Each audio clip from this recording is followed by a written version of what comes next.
G'day everyone, I'm David Reidy. Welcome to Piano Finally, a podcast by an old bloke who's getting around to learning the piano. Finally.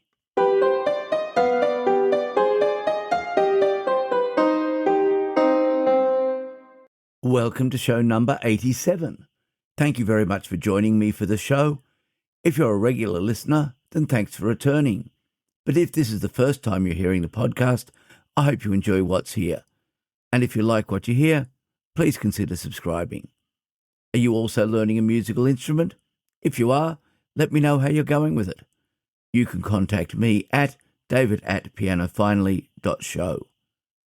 Over the past week, there's been a lot happening.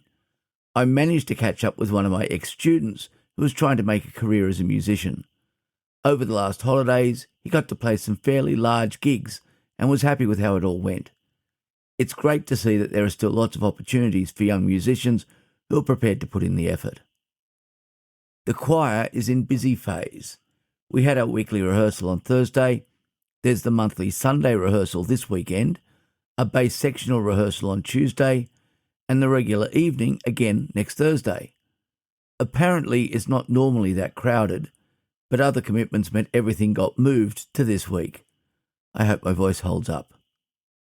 In other news, the new driveway has finished setting, so it's nice to be able to park next to the house again and use the cheap overnight electricity to fill up the car.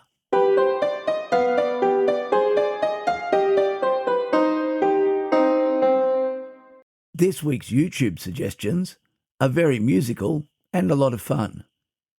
Hildegard von Blingen is a Canadian singer and illustrator who produces music in the bardcore genre. Bardcore is where an artist takes a modern song and then orchestrates it and performs it with medieval or Renaissance instruments and techniques. It's not an attempt to be historically accurate, it's a fantasy production, and the results are great.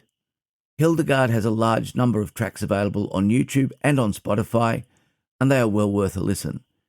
In some cases, they have changed the words to match the era. The Pink Pony Club becomes an inn. If you know the songs beforehand, this adds an extra dimension to the enjoyment. Hildegard's bardcore uses modern English for the lyrics, but there is another form where modern songs are translated into ancient languages. The Miracle Aligner is an artist who produces some of my favourite examples of this soft bardcore music. I first discovered them from their track Omnes Optant Mundum Regere. Having done Latin for 6 years at school, and kept up with it a bit after that, I thought it was great that one of my favourite songs is also available in Latin. It was also pleasing that they used the classical pronunciation of the words, not the Italianate church pronunciations that annoy me. And they don't stop there. Kate Bush's Running Up That Hill is sung in early Middle English, and even some ABBA in Attic Greek.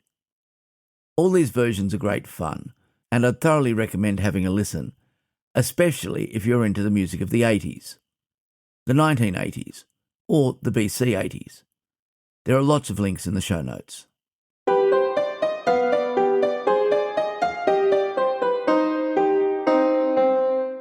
All by myself. I often put some music on while I'm writing.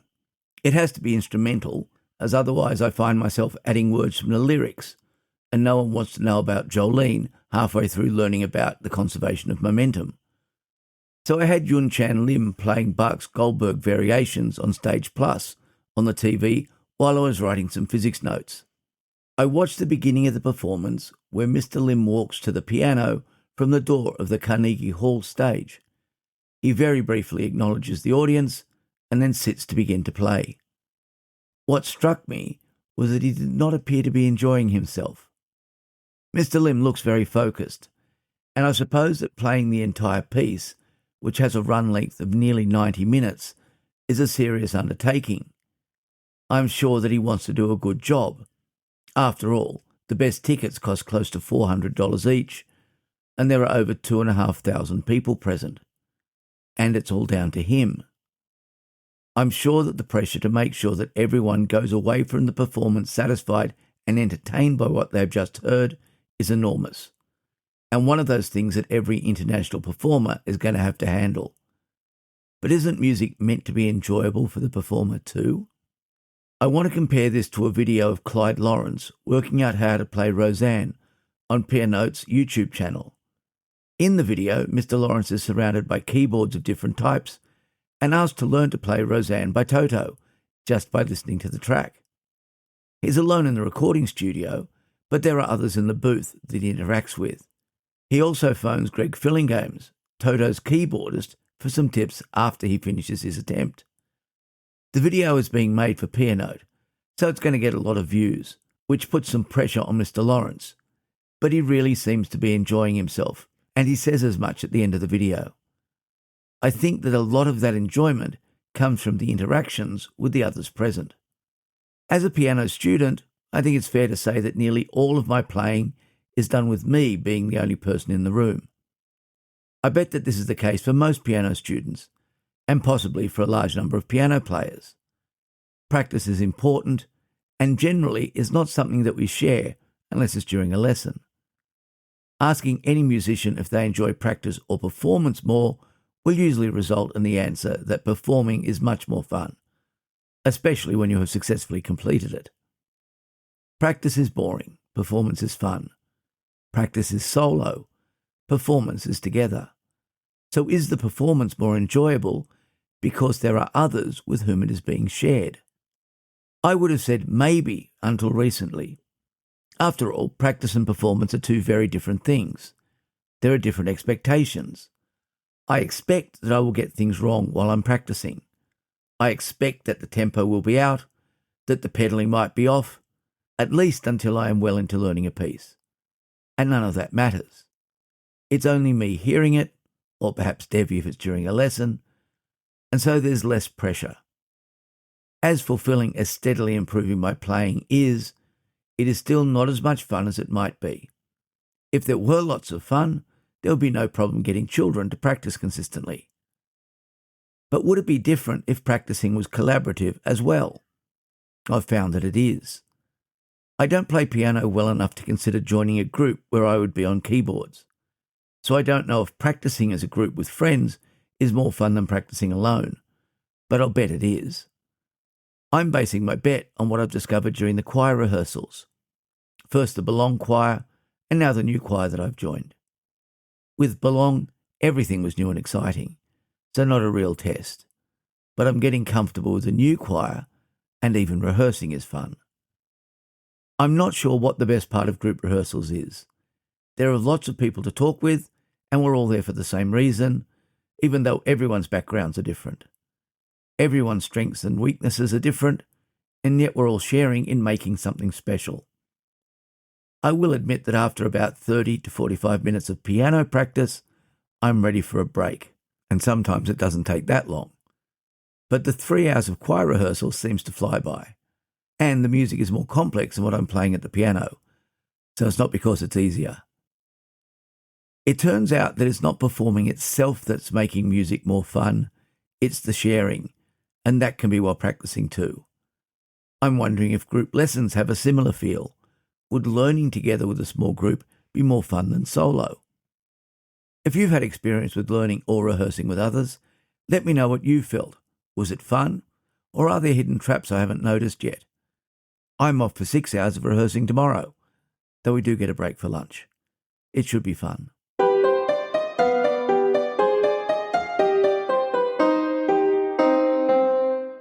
I only booked my ticket to this show during the week.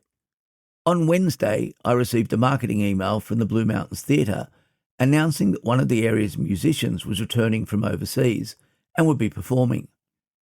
There was a piano in the picture, and I didn't have anything else planned for Friday night, so I went along. The show was All These Pretty Things by Tracy Yarrad. Tracy ran a music school in Katoomba for many years after working as a contract musician in many different venues around the world. She and her husband settled in Katoomba and built their lives there. A subsequent series of events saw Tracy move to New York, where she now lives. How do I know all this? It's the contents of the show. Tracy has composed musical pieces that she intersperses with the story of her life in this one-woman show. The content is honest, funny, sad, and ultimately uplifting, and the music is great, mostly performed on the piano. The content and the language are quite adult in some places, but it fits, and Tracy's story is compelling. Tracy has toured the performance, including the Adelaide and Edinburgh Fringe Festivals, so it's possible that it will be on somewhere near you. As this performance was in the mountains, there were quite a number of people in the audience who knew Tracy from her previous time teaching music in Katoomba. The supporting act was Matea Young, who was one of Tracy's piano students. She played a number of her original voice and piano compositions as the opening act. These were jazz and blues based and a nice opening to the show. The connection with Tracy also made them special. It was one night only in Springwood, but I'll put a link to the show in the show information so you can find out more if you'd like.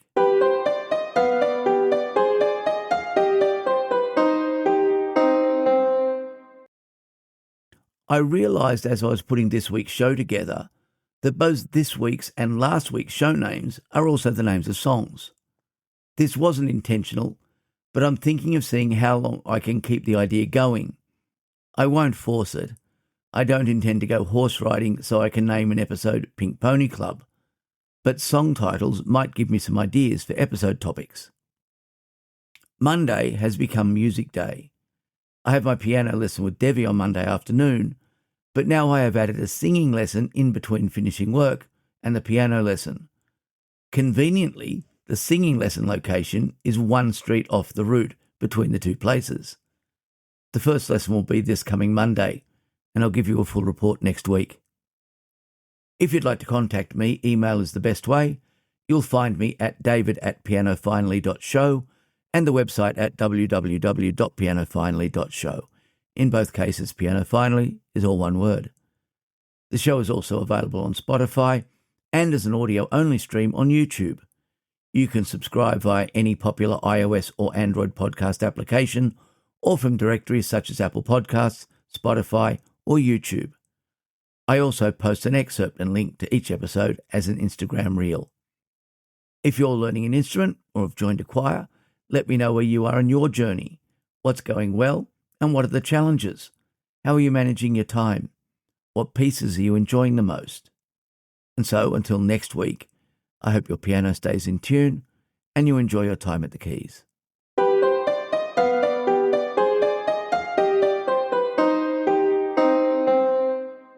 I'm still working on the chord progressions and making my way through the next section of C Song.